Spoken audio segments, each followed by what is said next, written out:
I'm an artist working in lots of different media all at the same time, but using a lot of virtual reality. But I'm using virtual reality in conjunction with online content, with electronic music performances, cinematic projections, and a whole load of other things to tell a story. And we realized that we could make film that was more immersive than traditional film by having the actors talking to the people in the audience, by filming the audience and editing them into the show and so on and so forth. And so when the first sort of virtual reality technologies came along around 2008, 2009, video-based stuff, we realized that we could make films where the audience were the main character.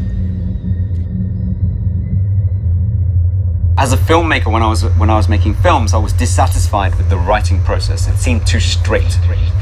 And I developed a way of making films which meant that I was using less and less script and more improvisation, and the edit became really, really important. Now, the thing about virtual reality is that I realized I don't even have to begin writing a script. All I have to do is get a bottle of whiskey, some coffee, some cigarettes, get VR, put a headset on, and get in that world and start making something. And I can't help but make something, you know, and it's only ever going to be me.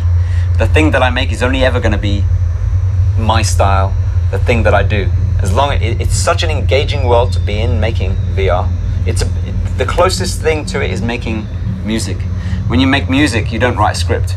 You experiment with sounds, you create loops, and you like how it sounds, you push it further and further, you start crafting it, editing it, experimenting more. That's exactly how I'm making VR.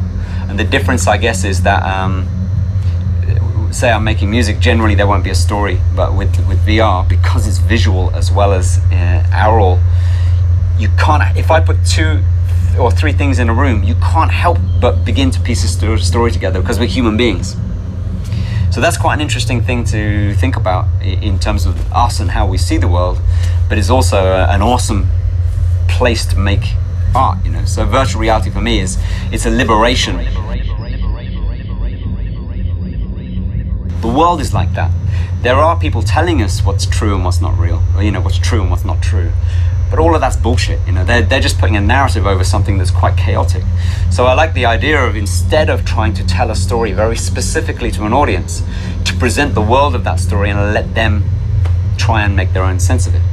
You know, so I like the idea that you know, imagine something happens in the world, in the real world, and instead of reporting the news with someone telling you what's happening, you just drop parachute in like 360 cameras, and you allow people to try and make their own sense of it.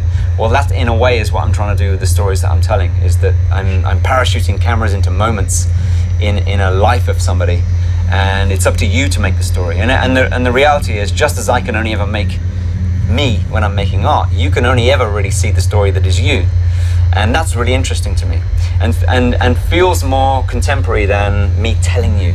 I think that idea of telling a story comes from an old-fashioned idea that somehow artists you bow down in a gallery to how wonderful their artwork is. I think that now we understand that the audience has to have a role in that, and audiences definitely want that.